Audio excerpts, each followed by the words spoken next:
third time is the charm. Third time is the charm, guys. So let's see if this disturbing video is gonna get us. Part 3. Part 3. Hearing disturbing true horror stories. Horror stories. Let's get to it.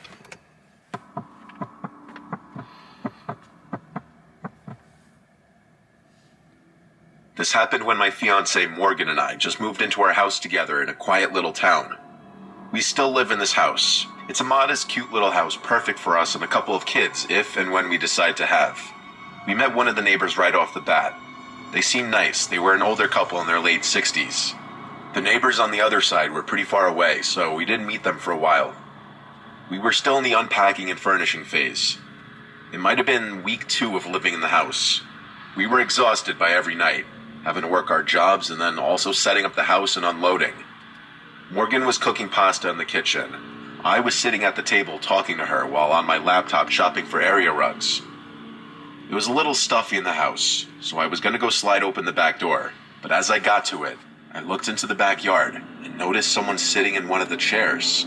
He was kind of hunched over with his head down. When I say I almost shit myself when I saw it, I'm not kidding. I whispered Morgan's name and said, "Don't scream, but there's a man in the yard." She walked over to look outside and gasped. She grabbed me and kind of hid behind me and said, "Go say something." "No, wait, don't." Truth be told, I myself didn't know if I should go out there or not. I'm not the biggest man, to be honest, and even though this guy had his back to us and was sitting down, he looked like he was bigger than me. Morgan suggested I knock on the glass and yell at him to leave. I didn't want to do it though, I was scared. The backyard is huge, but right outside the backyard door is a patio with the leftover furniture. The lights in the yard weren't on. We just saw him through the interior lights shining through the glass door, which meant he had to know we were in here. I said fuck it, knocked on the glass and yelled, "Hey, you need to get off our property."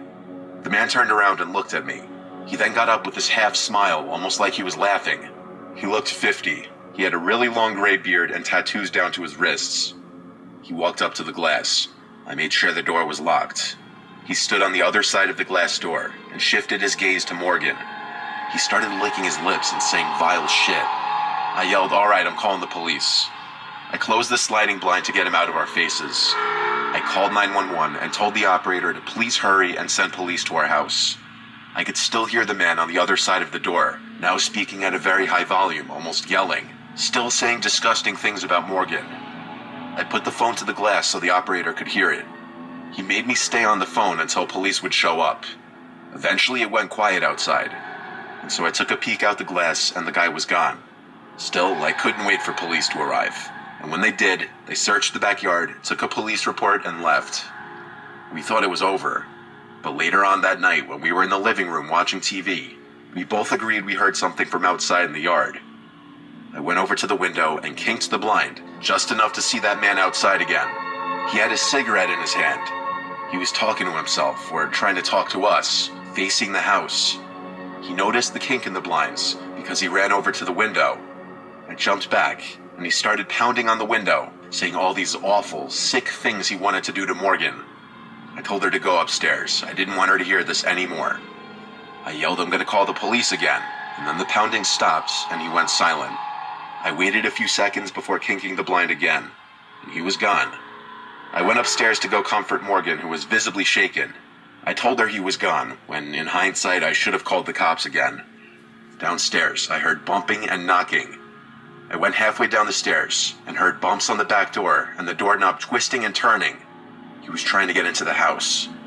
I grabbed the phone in the kitchen and called 911 again, once again begging the operator to send police now. This time the police arrived a lot quicker, and I didn't alert the man outside that they were coming. But unfortunately, by the time they showed up, that man disappeared again. It's very likely he just ran off into the trees deep in the backyard. He didn't come back again that night. The next day, we went around knocking on neighbors' doors, both introducing ourselves to those we hadn't met yet and asking them if they knew anyone matching the description of that man. What we found out was disturbing. A couple a few doors down from us knew that man. He was known for beating his ex-wife and having a drinking and drug problem, and generally just regarded as very dangerous. He lived around the block from us in a small, run-down house. That's the scariest part. We reported him to the police, but since we didn't have him on video, we couldn't press charges. We don't know if he still lives there because we haven't heard from or seen him in a long time. I hope it stays that way. What do you move? I would move. But you just got the house. I would You just put a stay down there payment. as much as hasta que aguante. You have a 30-year mortgage. Oh my god, these stories are not scaring us, guys. We're so sorry. I think we might have to do this in the night or something To get more into the. to get more into it. But yeah, guys, sorry. We failed again. Yes. Recommend good scary videos for us to Recommend react to. good scary videos for us to react to. Boy, even got sleepy over here. This thing was so lame. Not gonna lie, I was low-key falling asleep too. Y con esta calorcita? I know. No, hombre. Yeah. Alright, guys, we're sorry for failing you. I'm very disappointed in us. Please like and subscribe for failing. And still, we're at the 300 challenge to win a date with Maria. So, try to win a date with Maria, guys. Y'all unsubscribe. Till next time.